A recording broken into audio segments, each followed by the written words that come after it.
Olá Brasil, olá você aí de casa! Hoje temos um vídeo muito especial de história do cinema. Sim, estamos de volta e hoje eu vou falar do neorrealismo italiano. E especialmente esse vídeo é muito especial porque, se você se lembra lá dos primeiros vídeos de história do cinema, já fazem 125 anos que o cinema existe. E para comemorar isso, o Telecine criou um festival que tem vários filmes da história do cinema. Então, assim, é uma programação completamente especial. Então, se vocês forem nos meus vídeos antigos lá do primeiro cinema, do expressionismo alemão, impressionismo francês, tem da Era de Ouro de Hollywood, inclusive tem filme do neorrealismo italiano lá. Então, assim, o Telecine preparou um festival muito legal, que vai ser exibido no Telecine Cult nos próximos meses, mas que também já está disponível no streaming. Até porque quem assina os canais, né, quem assina Telecine, Telecine Cult e tal, também tem acesso ao streaming, mas você também pode assinar só o streaming, se você não tiver os canais ou não quiser, você pode ter o streaming para você assistir aos filmes. Então vou deixar um link aqui na descrição para quem ainda não é assinante do Telecine, vale muito a pena, e assim, não tem filme só de história do cinema, também tem um monte de filme contemporâneo, mas eu tô falando desse festival específico que tá muito legal, que é o festival 125 anos do cinema. Então assim, tenho certeza que vocês vão amar. E mais pro fim do vídeo eu vou falar que filmes do neorrealismo italiano estão disponíveis lá. Então vamos lá. O neorrealismo, que significa novo realismo, é uma das vanguardas artísticas modernas. Assim, né, como muitas daquelas outras que eu falei, se manifestou de várias artes, como pintura, literatura, música e o cinema. E isso vem de uma forte corrente ideológica que foi em resposta à guerra e o pós-guerra lá na Europa. A maior característica aqui do neorrealismo italiano é uma preocupação em mostrar os problemas sociais que o povo estava enfrentando do jeito mais cru e mais realista possível. E não tem como falar do neorrealismo sem falar de política, na verdade de nenhum, né, movimento do cinema, porque esse caso aqui principalmente era extremamente político. Era um movimento inspirado pela escola de cinema russa, pelo socialismo e pelo antifascismo. O neorrealismo aconteceu em diversos países europeus e acabou influenciando a produção artística no mundo inteiro, inclusive aqui no Brasil. Falando especificamente de cinema, alguns historiadores falaram que o neorrealismo chegou aos cinemas italianos inspirados pelo realismo poético francês ali em meados da década de 40, logo depois da Segunda Guerra Mundial. Então, o neorrealismo italiano se estabeleceu como um movimento forte e se tornou uma das vanguardas mais importantes do século XX. Então vamos lá, vamos voltar na história, um breve resumo das aulas de história que você dormiu. Vamos lá, que eu dormi também, provavelmente. A Itália foi um dos países mais atingidos pela Segunda Guerra. Junto com a Alemanha e o Japão, a Itália fez parte do que era o Eixo, né, também conhecido como a Tríplice Aliança, que enfrentava as potências aliadas, a França, Reino Unido, Estados Unidos e União Soviética. E desde 22, a Itália vivia sob o regime do ditador Benito Mussolini, líder do Partido Nacional Fascista, que se uniu ao Hitler em nome do anticomunismo. E o cinema nessa época era muito de propaganda e escapismo. Escapismo é aquela coisa quando a gente quer escapar da realidade, então a gente quer ver um romance, quer ver um negocinho que não tem nada a ver, um filme de comédia e a guerra comendo solto, e você lá, ai, que lindo o mundo e tal, isso é escapismo. Em 34, o Mussolini criou o Ente Nazionale Industrie Cinematographique, o ENIC, que em português seria a Autoridade Nacional das Indústrias Cinematográficas. E isso serviu para unir toda a produção e exibição dos filmes. Em 35, ele começou a construção da Cinecittà, que é o estúdio cinematográfico que é gigante lá na Itália, que existe até hoje e que eu fui. Tem um vídeo aqui no canal que eu fui lá conhecer a Cinecittà, então vou deixar linkado aqui na descrição, é muito legal esse vídeo, recomendo. E ele também criou o Centro Sperimentale di Cinematografia, que é o Centro Experimental de Cinema, que era uma escola para jovens diretores. E tudo isso parece show, né? Muito cara, que gente boa, Mussolini, ó, de boa, cara legal. Ele tava criando várias coisas para fomentar o cinema. Como diz minha amiga Mabê, até aí tudo bem. O problema é que o que ele queria com isso? O que tu queres? Obviamente, ele queria que esses filmes e essas pessoas que ele estava ali criando passassem a mensagem que ele queria passar. Sempre bom lembrar que o Mussolini era um ditador fascista. Então, assim, o que você acha que ele queria passar, né? Ele queria melodramas, ele queria comédia. ou filmes de propaganda, que eram para divulgar as ideias do governo dele. Em 45, a Itália foi invadida pelos aliados e o Mussolini foi deposto. Pouco tempo depois, os alemães e os japoneses se renderam e a guerra acabou. Só que quase 500 mil italianos morreram na guerra e mais de 150 mil eram pessoas civis, não eram militares. O país ficou devastado e em 45 estava pobre, as pessoas estavam passando fome e ainda estava sendo ocupado por exércitos estrangeiros. A população tinha vivido décadas de fascismo e agora a nova política era muito frágil. Estava rolando muita pobreza, fome, desemprego, a maior parte da população estava ferrada. E nesse contexto, a classe artística viu a necessidade de expressar essa crise da maneira mais realista possível, fora do escapismo. O cinema foi um dos maiores expoentes desse movimento, então surgiu o neorrealismo italiano. A abordagem dos cineastas era muito apoiada em elementos da realidade e era tão crua, era tão realista que parecia quase um documentário. Outro ponto importante é que o neorrealismo surgiu como uma antítese, né? Ele surgiu contra o fascismo, que além da política também tinha um projeto cultural e estético, inclusive no cinema. E o cinema fascista tinha o objetivo da propaganda política.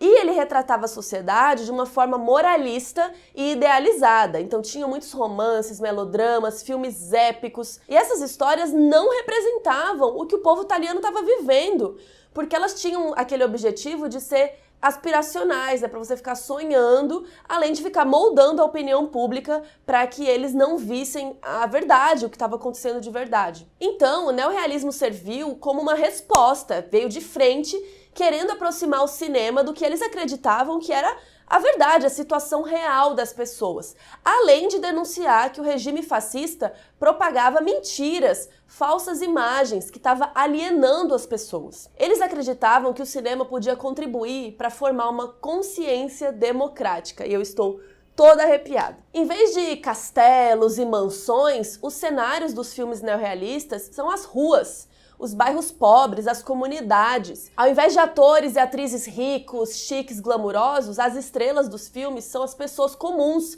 são o pescador, é a faxineira. Os cineastas acreditavam que mostrar os problemas no cinema era uma maneira de fazer com que eles fossem enxergados e talvez resolvidos. Eu tô toda arrepiada, gente, com esse vídeo hoje. Quase chorando. Além disso, retratar o povo nas telas do cinema era um meio de resgatar a moral de uma população que não estava se sentindo importante e muito menos representada. E logo os críticos e os cineastas de outros países começaram a olhar para essa cena italiana com outros olhos, principalmente porque teve uma ruptura de estilo muito grande com relação ao que estava sendo feito na época. E o neorrealismo italiano, obviamente, encontrou barreiras na Igreja Católica, porque a Igreja censurava eles. A Igreja tinha que aprovar todos os filmes que entram em cartaz. Olha isso, que absurdo. Então vamos lá, quais são as características de um filme neorrealista? Principalmente a temática, né, problemas sociais, o contexto desses problemas. E a proposta é encarar esses problemas de forma clara e objetiva, não tem melodrama, não tem nada.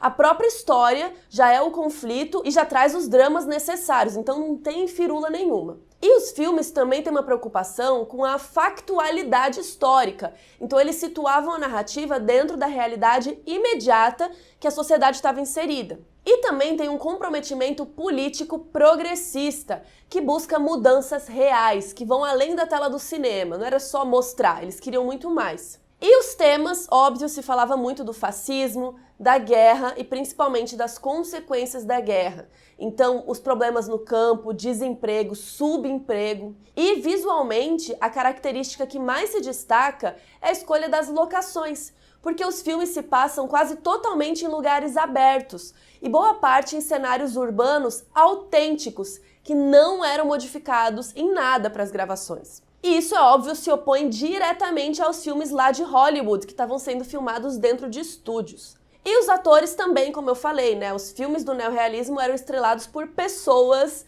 gente como a gente, né? Pessoas amadoras, que não eram atores. E assim, nem sempre era assim. Tem alguns filmes com atores profissionais, mas assim, isso era muito comum nessa época. Os personagens sempre vinham da classe trabalhadora e retratavam as injustiças sociais que eles estavam vivendo. Então, assim, pobreza, desemprego, uma busca por uma vida mais digna. E uma coisa muito legal é que, por isso, eles usaram muitos dialetos de cada região junto com o italiano. Eles queriam que fosse o mais real possível. E o estilo estético também inspirava muito na cinematografia dos documentários, buscando sempre uma perspectiva mais neutra, sem muitas sugestões do que o público devia sentir, sabe?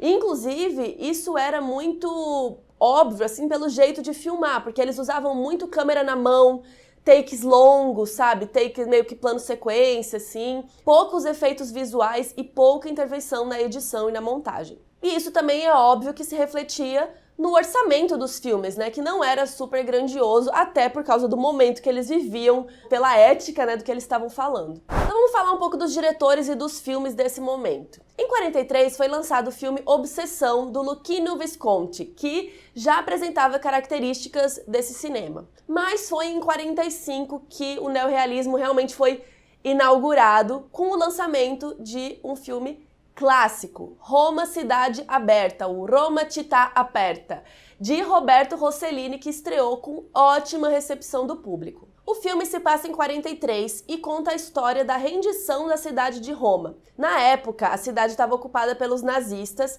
mas sob ameaça de ataques dos aliados, e foi declarada cidade aberta para evitar bombardeios e mais destruição. Em termos de guerra, uma cidade aberta é uma cidade rendida, que abre a porta para o seu inimigo invadir e assim, tô de boa, vem aí, sabe? Tá tudo bem, não vamos resistir. Nesse contexto, grupos comunistas e católicos se uniram para expulsar as tropas nazistas, abrindo o caminho para os aliados. Roma Cidade Aberta foi filmado de maneira clandestina, sem autorização, e tem tantas cenas reais que é praticamente um documentário. Os soldados e membros da resistência de verdade participaram do filme. Em 46, o Rossellini estreou o filme Paesà, que é dividido em 6 episódios e mostra a relação do povo italiano com os soldados americanos que estavam ocupando o país. Em 46 também estreou o filme Vítimas da Tormenta, do Vittorio De Sica, e foi o primeiro filme estrangeiro a ganhar um Oscar, mas como ainda não existia a categoria de melhor filme estrangeiro, ele levou um prêmio honorário. Conta a história de 2 jovens amigos que tentam ganhar a vida na Itália no pós-guerra, fazendo bico e tentando juntar um dinheiro aí para mudar de vida. Em 47, o Rossellini lançou Alemanha Ano Zero, que se passa lá na Alemanha, também destruída pela Segunda Guerra. E em 48 foi lançado o Ladrões de Bicicletas, filmaço, gente, é muito triste. Na verdade, todos esses filmes do neorrealismo são um pouco tristes, né? É um filme dirigido pelo Vittorio De Sica e é um dos filmes mais famosos e conhecidos e está disponível lá no Telecine. Foi o terceiro longa a vencer um Oscar como melhor filme estrangeiro, que ainda não era uma categoria própria nessa época. A história acompanha um homem pobre na Itália pós-guerra que consegue um emprego de colador de cartaz. Mas para exercer o job, ele precisa de uma bike, uma bicicleta. E daí ele penhora tudo que tem, gente, para comprar a bicicleta. Só que um dia a bicicleta é roubada, então ele percorre a cidade inteira com o filho dele pequeno, tentando achar os ladrões. É um filme, assim, muito intenso, muito emotivo e muito bonito, assim, o que ele quer passar. Em 48 estreou o filme A Terra Treme, de Luchino Visconti. E o filme fala de um jovem pescador que se revolta contra a exploração que ele sofre dos seus patrões. Então ele hipoteca sua casa, abre um comércio, mas continua enfrentando dificuldades. Além de Ladrões de Bicicleta, tem vários outros filmes aqui no Telecine disponíveis. Tem Belíssima, Milagre em Milão, Onde Está a Liberdade e Era Noite em Roma, que são todos dessa época. E aí não tem muito um consenso sobre quanto foi o fim, né, do neorrealismo. Então tem filmes aqui disponíveis no Telecine, tem um que é de 60 já, sabe, que são um pouquinho mais pra frente, mas que ainda tem tudo a ver com o movimento. E assim como a maior parte das vanguardas e os estilos estéticos, né, de arte e de cinema, o neorrealismo surgiu aos poucos, então ele levou um tempo até que ele fosse observado em um número suficiente de filmes para que fosse considerado uma corrente sólida, né? Então, ironicamente, apesar de falar sobre a situação do povo e das massas, o neorrealismo italiano não teve apelo popular. Logo, a Itália entrou no Plano Marshall, a estratégia de investimentos americana para recuperar a Europa do pós-guerra. E aí a economia começou a melhorar e houve uma forte entrada de cultura americana por todo o continente, e isso incluiu o cinema. Além de que lá tinha um forte grupo católico que pressionava muito os meios de comunicação e o cinema, né? Fazendo censura, controlando as distribuidoras. Inclusive, tinha um centro católico cinematográfico que decidia o que era próprio, que é um absurdo, e o que respondia, o que correspondia aos princípios e morais que a igreja queria, né, passar e educar a população. Então, assim, eles deixavam passar muitos filmes americanos escapistas, e isso acabou sufocando bastante a produção local do neorrealismo. Então, aos poucos, o neorrealismo foi deixando de ser pertinente, quanto ele era ali na época do pós-guerra, já que com o tempo a Itália foi se reestabelecendo, foi crescendo novamente, né? E aí o neorrealismo já não fazia mais tanto sentido. Então é isso, coloca aí nos comentários o que você achou desse movimento, se você vai assistir aos filmes lá no Telecine, e coloca aí nos comentários qual é o seu movimento favorito que eu falei até agora aqui no História do Cinema. E sim, gente, eu vou voltar com os vídeos e a gente vai fazer pelo menos um por mês aí de História do Cinema, que eu sei que vocês gostam bastante. E é isso, quem quiser assinar a Telecine, tá o link aqui na descrição. Um beijo, tchau!